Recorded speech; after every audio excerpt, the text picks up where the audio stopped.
दोस्तों, आइए आज की नई क्लास में आप सभी का स्वागत है। तो आज पढ़ेंगे कि एसएससी और रेलवे में जो बार बार क्वेश्चन देखने को मिल सकते हैं। ठीक है, तो जो कुछ टॉपिक छाट के लाए हैं, इनमें से बहुत सारे क्वेश्चन बन सकते हैं। ठीक है, जो कि बहुत ही महत्वपूर्ण होते हैं। ठीक है, तो हम पढ़ने वाले हैं आज का है एमएसएमई, मतलब माइक्रो स्मॉल मीडियम एंटरप्राइज। इसका फुल फॉर्म देखेंगे, माइक्रो स्मॉल मीडियम एंटरप्राइज। ठीक है, हिंदी में क्या बोलते हैं? सूक्ष्म लघु माध्यम उद्योग। ठीक है, तो हमने क्या देखा? सबसे पहले इसका फुल फॉर्म क्या होता है? Micro small medium enterprise. ठीक है, माइक्रो स्मॉल मीडियम एंटरप्राइज। ठीक है, तो अपन बात करेंगे कि एमएसएमई एक्ट कब का है। एक्ट की बात की जाए तो एमएसएमई डेवलपमेंट एक्ट, ठीक है, जो कि कब का है? 2006 का। ठीक है, जो एमएसएमई, इसका फुल फॉर्म लिख लेते अपन क्या? Micro small and medium enterprise development act, जो कि कब का है? 2006 का। ठीक है, और जो एमएसएमई, इसकी मिनिस्ट्री की बात की जाए,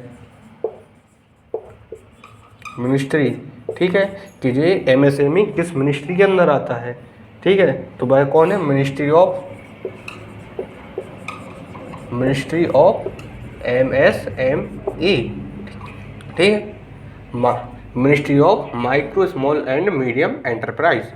ठीक है, तो इसके अपने 3 क्वेश्चन बने। ठीक है, एक तो पहला इसका फुल फॉर्म देख सकते हैं कि माइक्रो स्मॉल मीडियम एंटरप्राइज। ठीक है, जिसका फुल फॉर्म हो गया। अब एमएसएमई एक्ट की बात की जाए तो वो कौन सा है? Micro small medium enterprise development act 2006 का। ठीक है, और यदि एमएसएमई मिनिस्ट्री की बात की जाए तो मिनिस्ट्री कौन सी है? मिनिस्ट्री ऑफ एमएसएमई, मतलब ministry of micro small medium enterprise. ठीक है, अब अपन बात करते हैं कि इसकी हेड क्वार्टर कहाँ पे है। ठीक है, तो हेड क्वार्टर इसका कहाँ पे है? न्यू दिल्ली। ठीक है, तो एमएसएमई इसका हेड क्वार्टर न्यू दिल्ली। ठीक है,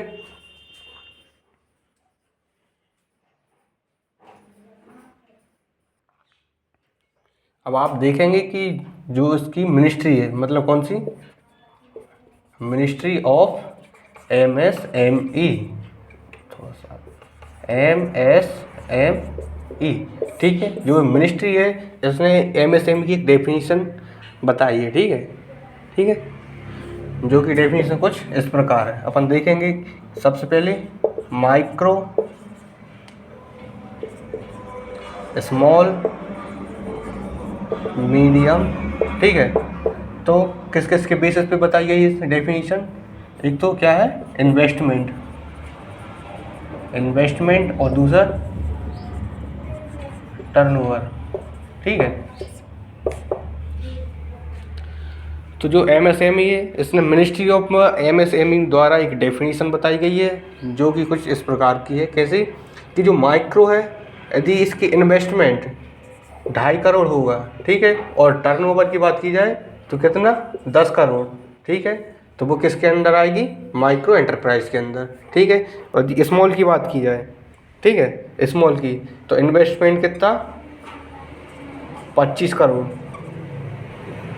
2.5 करोड़ से लेके 25 करोड़ तक का यदि इन्वेस्टमेंट है तो वो किस में? स्मॉल इंडस्ट्री में आएगी। ठीक है, और यदि टर्नओवर की बात की जाए तो कितना?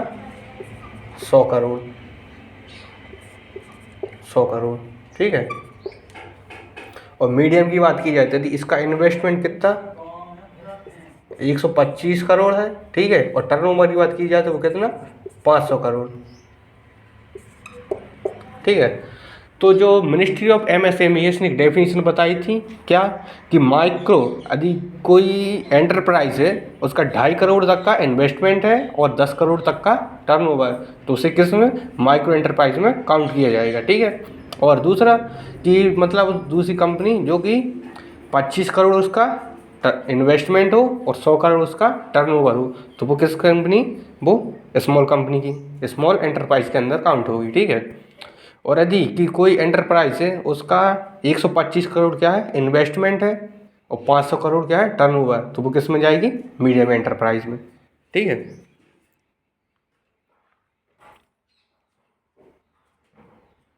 तो क्या देखा आपने, माइक्रो में 2.5 crore investment, 10 crore turnover, small में 25 करोड़ इन्वेस्टमेंट और 100 करोड़ टर्नओवर।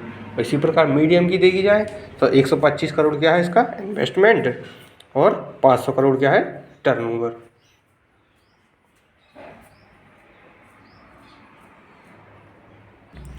देखिए सेकंड क्वेश्चन क्या बन सकता है किससे, आरटीई मतलब राइट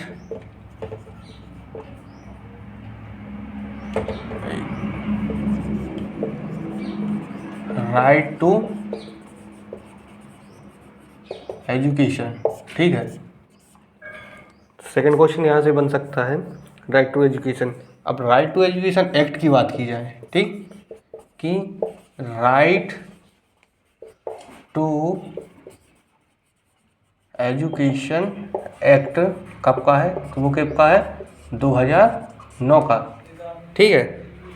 जो आरटीई मतलब राइट टू एजुकेशन एक्ट की बात की जाए तो राइट टू एजुकेशन एक्ट कब का है 2009 का। ठीक। तो जो और जो एक्ट है जे जो इम्प्लीमेंट कब हुआ था, इम्प्लीमेंट मतलब लागू। ठीक है। तो जो आरटीई इम्प्लीमेंट में कब आया, इसकी देखें तो राइट टू एजुकेशन कब इम्प्लीमेंट मतलब लागू हुआ था 1 अप्रैल 2010। ठीक है। मतलब 1 अप्रैल 2010 को। अब इसमें आरटीई में मतलब क्या आर्टिकल की बात की जाए, आर्टिकल, ठीक है, जो कि 21A जो अपने कॉन्स्टिट्यूशन है उसमें आर्टिकल 21A में डिफाइन किया गया है इसके बारे में, आरटीई के बारे में। ठीक है। जो आर्टिकल 21A है जो अमेंडमेंट किससे हुआ था, 86 कॉन्स्टिट्यूशनल अमेंडमेंट 2009 नहीं 26 कॉन्स्टिट्यूशनल 2002 का। ठीक है। हाँ, तो अपन ने इसमें क्या क्या पढ़ा, सबसे पहले राइट टू एजुकेशन एक्ट की बात की जाए तो राइट टू एजुकेशन एक्ट 2009 का है। ठीक है। और जो एक्ट है इसे इम्प्लीमेंट कब किया गया था, 1 अप्रैल 2010 को। ठीक। और जो आर्टिकल मतलब जो कॉन्स्टिट्यूशन अपना संविधान है, संविधान के आर्टिकल 21A में बताया गया है, जो कि क्या है 86वां संविधान संशोधन जो कि 2002 में किया गया था। ठीक है। तो 21वां संविधान आर्टिकल 21A में डिफाइन किया गया किसके बारे में, राइट टू एजुकेशन। ठीक है। अब राइट टू एजुकेशन आने का उद्देश्य क्या था, आने का उद्देश्य कि जो आरटीआई आया क्यों आखिर, तो इसका मेन उद्देश्य क्या था कि जो 6 से 14 वर्ष के बच्चे हैं, बच्चों को लिए फ्री मतलब निःशुल्क एंड कंपलसरी शिक्षा प्रदान करना। ठीक है। कंपलसरी एजुकेशन देना। ठीक है। तो इसमें अपन ने क्या क्या पढ़ा कि एक्ट कब का है, राइट टू एजुकेशन एक्ट 2009 का। इम्प्लीमेंट कब किया गया था, 1 अप्रैल 2010 को। ठीक है। और अपना जो संविधान है उसमें आर्टिकल 21A में डिफाइन किया गया है किसके बारे में, राइट टू एजुकेशन के बारे में। ठीक है। 21वां संविधान क्या था, 86 कॉन्स्टिट्यूशन अमेंडमेंट 2002 का। ठीक है। अब जो RTE है, इसका आने का उद्देश्य क्या था? तो बताया गया कि 6 से 14 वर्ष के जो बच्चे हैं उनके लिए free and compulsory education provide करना। ठीक है।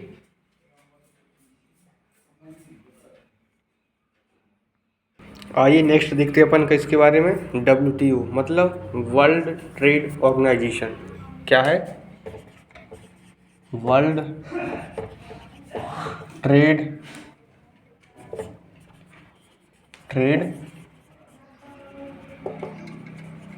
ऑर्गेनाइजेशन। ठीक है, जिसे अपन बोलते हैं क्या? विश्व व्यापार संगठन। ठीक है।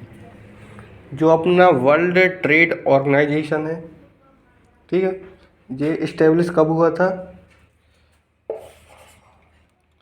1 जनवरी 1995। ठीक है, इस्टेब्लिश और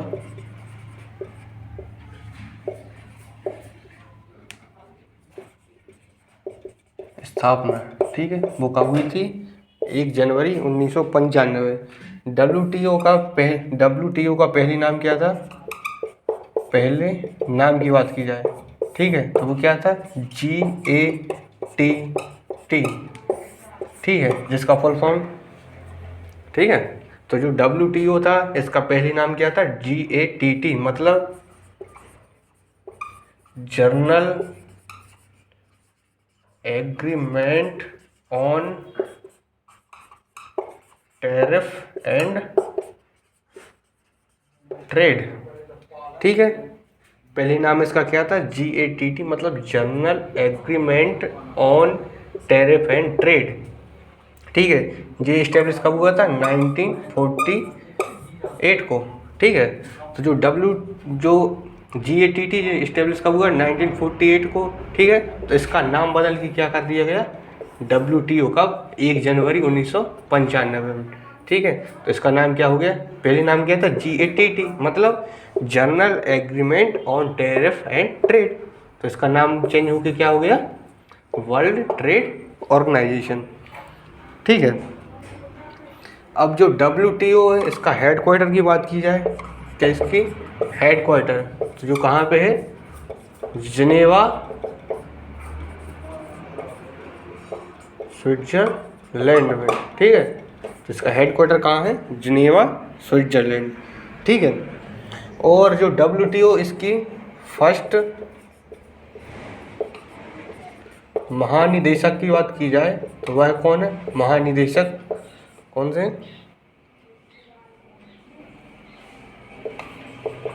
नाकोजी ओंकाजी इवेला। ठीक है, तो जी WTO की फर्स्ट महानिदेशक, ठीक है, कौन है? नाकोजी ओंकाजी इवेला। ठीक है, और यही कौन? फर्स्ट महानिदेशक भी है और फर्स्ट अफ्रीकी महिला भी है। ठीक है, जो कि WTO की सदस्य रही। ठीक, तो WTO में अपन ने क्या पढ़ा? इसका वर्ल्ड ट्रेड ऑर्गेनाइजेशन। सबसे पहले इसका नाम क्या है? Full form world trade organization नाम हो गया। ठीक, इस्टेब्लिश कब हुआ? 1 जनवरी 1995 को। ठीक है, WTO का पहले नाम क्या था? GATT मतलब general agreement on tariff and trade, जो कि इस्टेब्लिश कब हुआ था? 1948। ठीक है, तो 1948 को GATT इस्टेब्लिश हुआ था। इसका नाम चेंज करके क्या कर दिया गया? World trade organization. ठीक है, इसके हेडक्वार्टर की बात की जाए तो वो कौन है? कहाँ है? जिनेवा, स्विट्जरलैंड में।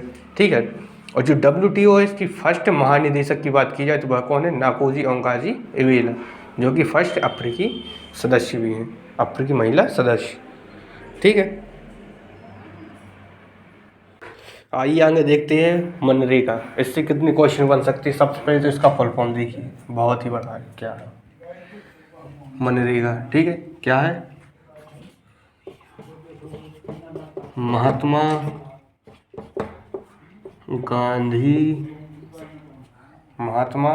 गांधी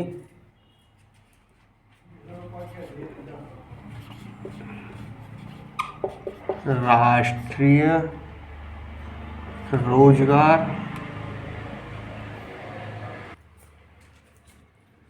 देखिए क्या है, महात्मा गांधी राष्ट्रीय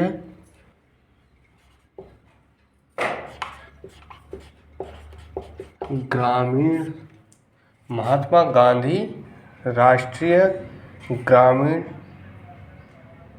रोजगार गारंटी अधिनियम। तो सबसे पहले इसका फुल फॉर्म ध्यान रखना क्या है, महात्मा गांधी राष्ट्रीय ग्रामीण रोजगार गारंटी अधिनियम। ठीक है, इंग्लिश में बोलें तो क्या होगा, महात्मा गांधी नेशनल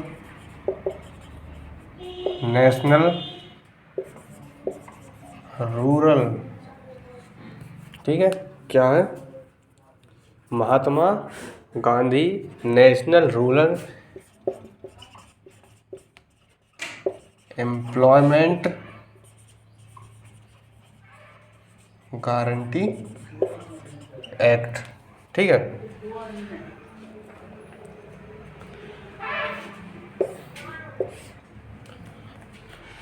तो अपन बात करेंगे किसकी, मनरेगा की, जिसमें full form Mahatma Gandhi National Rural Employment Guarantee Act. ठीक है, मनरेगा, ठीक है, जो कि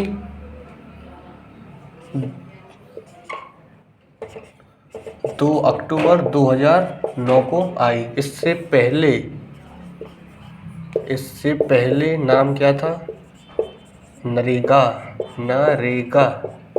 ठीक है, क्या,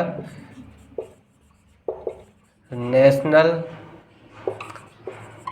रूरल एम्प्लॉयमेंट गारंटी एक्ट। ठीक है, जो कि कब का था, 2005 का। ठीक है,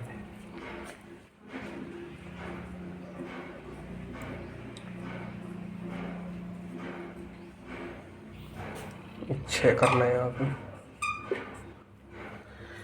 तो देखो, इससे जो मनरेगा, इससे पहले इसका नाम क्या था, नरेगा, मतलब national Rural Employment Guarantee act, मतलब राष्ट्रीय ग्रामीण रोजगार गारंटी अधिनियम।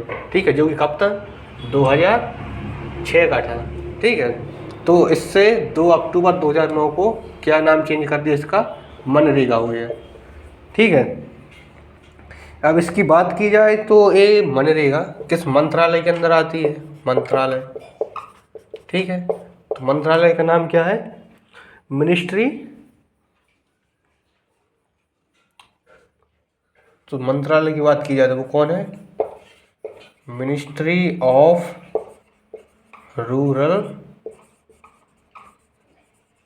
डेवलपमेंट। ठीक है, मतलब ग्रामीण विकास मंत्रालय। ठीक है, तो मनरेगा, इसका full form Mahatma Gandhi National Rural Employment Guarantee Act. ठीक है, जो कि 2 अक्टूबर 2009 को बना। ठीक है, इससे पहले इसका नाम क्या था, नरेगा, मतलब national Rural Employment Guarantee act. जो नरेगा एक्ट है ये कब का था, 2006 का। इसे बदल के 2009 में क्या का नाम कर दिया, मनरेगा। ठीक है, जो किस मंत्रालय से बिलोंग करती है, मिनिस्ट्री ऑफ रूरल डेवलपमेंट। ठीक है, मतलब ग्रामीण विकास मंत्रालय। ठीक है, यहाँ पे इसका फुल फॉर्म हो गया। ठीक है, फिर इससे यहाँ पे स्थापना हो गई, और इससे पहले इसका नाम क्या था, नरेगा। तो वो नरेगा का फुल फॉर्म हो गया। नरेगा का एक्ट कब का था, 2006 का था। मंत्रालय की बात की जाए तो मिनिस्ट्री ऑफ रूरल डेवलपमेंट। आइए इसी के अंदर एक टॉपिक और करते हैं, क्या, नाबार्ड, जिसका फुल फॉर्म क्या होता है, national bank for agriculture and rural development. ठीक है, तो फुल फॉर्म देखेंगे क्या है, नाबार्ड। नाबार्ड का फुल फॉर्म क्या देखेंगे कि national bank for agriculture and rural development. ठीक है, मतलब कृषि प्लस ग्रामीण विकास। ठीक है,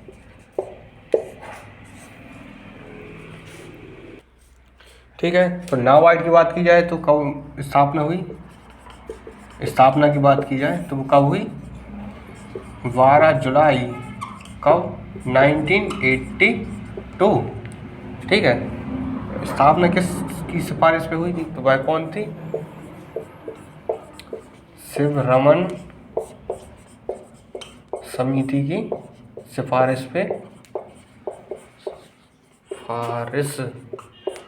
पर की क्या हुई,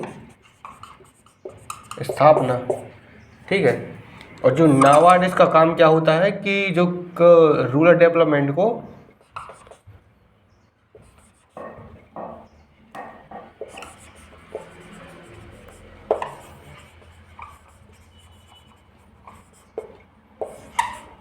जो नाबार्ड है इसका फोकस क्या था, रूरल डेवलपमेंट को क्या,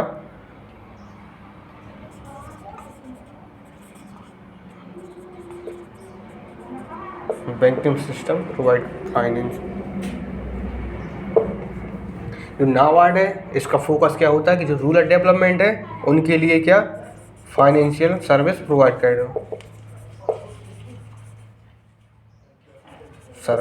करना। ठीक है, तो क्या नाबार्ड, सबसे पहले इसका फुल फॉर्म देखते हैं क्या, national bank for agriculture and rural development. ठीक, स्थापना की बात की जाए तो 12 जुलाई 1982 को किसकी सिफारिश पे, शिवरमन समिति की सिफारिश पे इसकी स्थापना होती है। और नाबार्ड का काम क्या होता है कि जो रूरल डेवलपमेंट है ना उनके लिए फाइनेंशियल सर्विस प्रोवाइड करना। ठीक है, ताकि वो मतलब एग्रीकल्चर को अच्छे से वो एग्रीकल्चर फार्मिंग कर सकें। ठीक है, आई होप आपको वीडियो अच्छी लगी होगी। ठीक, यदि वीडियो अच्छी लगी हो तो लाइक शेयर सब्सक्राइब करें। ठीक है, ऐसी वीडियो के लिए चैनल को सब्सक्राइब कर लें ताकि ऐसी वीडियो आती रहें। धन्यवाद।